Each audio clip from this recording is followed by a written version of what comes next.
Please be seated.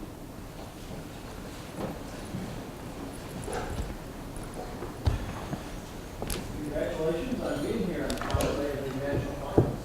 You should be very proud of yourself. My name is Kevin Ryan. I'm the Director of Education and Communication for the Vermont Bar Association. I teach political science at Norwich University, and it's also my privilege to be the state coordinator in Vermont.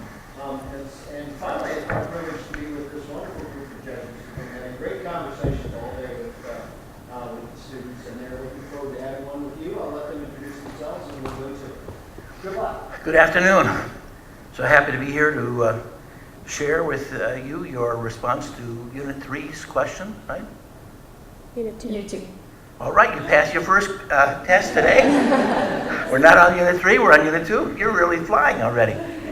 We'd like to introduce ourselves and have you introduce yourselves, okay? And then I'll give you the surprise question that you don't know anything about. My name is Madeline Dunn, and I'm a historian with Delaware's Division of Historical and Cultural Affairs, and it's a privilege to be here with you. Yeah, you already get points because he pulled that with another group and they just nodded and say, okay, Unit 3, sure. But you're too sharp. My name's Andy Levy. I'm a trial lawyer from Baltimore, Maryland, and I also teach at the University of Maryland School of Law. I'm John Kaminsky, Director of the Center for the Study of the American Constitution at the University of Wisconsin in Madison. Please introduce yourselves. I'm Megan Quigley. My name's Annette Ferrer. And I'm Sophia Suarez, and that's our teacher, Miss Rosie Heffernan. Hello. Hi, Rosie. Okay, question number 2.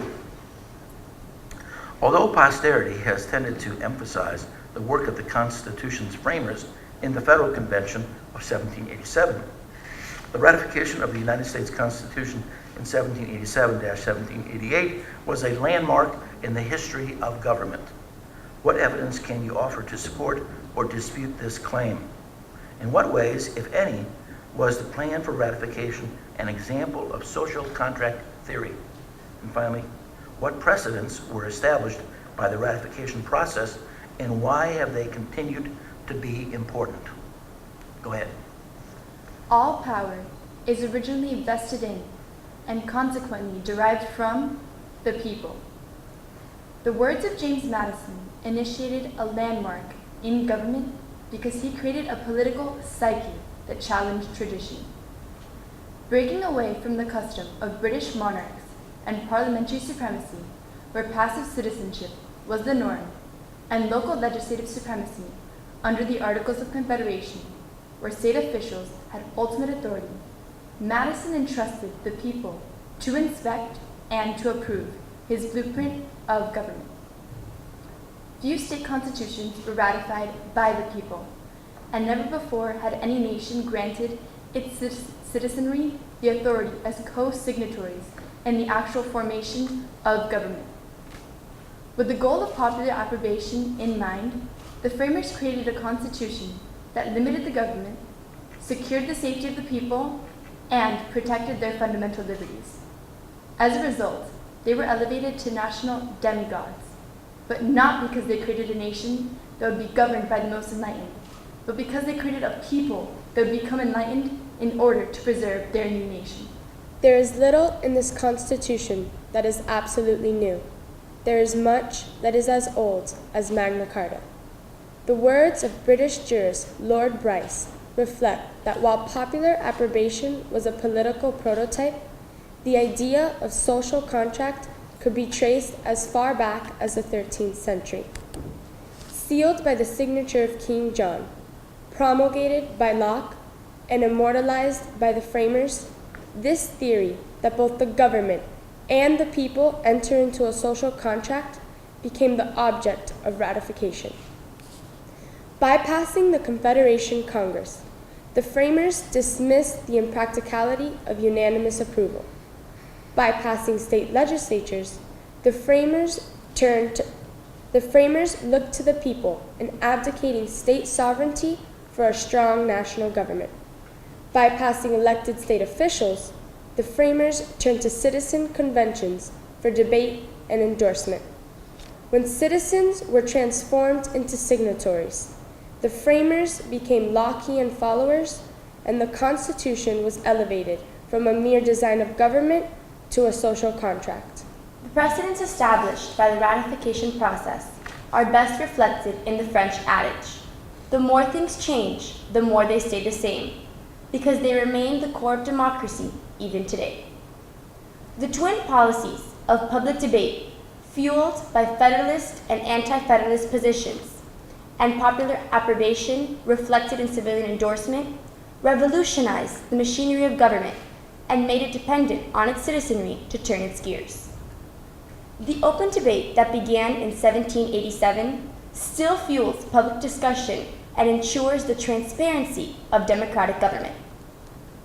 The desire for national endorsement for the Constitution continues to legitimize democracy through popular referenda and elections, where public policy and public officials are created, elected, and serve at the pleasure of the citizen. The Philadelphia Convention produced both parchment and precedents, not only through the organization of government, but through the elevation of the people. The satirist Jonathan Swift captured the importance of both when he stated, "All government without consent of the governed is the very definition of slavery."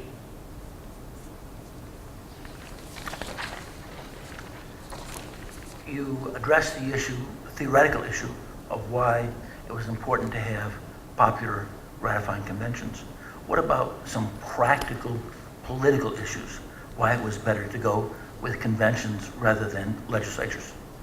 The most significant practical aspect of the citizen ratifying conventions was that under the Articles of Confederation, sovereignty lied within the states. So the framers envisioned that if this constitution was presented to the state legislatures and then in turn had to be ratified by them, it would not be feasible because they would never be okay with giving up power through the federalism concept that was established within our Constitution. This is why under Article 7, the framers chose to have ratification be with 9 out of 13 states instead of unanimous approval, which was required for an amendment under the Articles of Confederation, which was evidence that that would not be achieved when Rhode Island did not send delegates to the Philadelphia Convention and New York left early.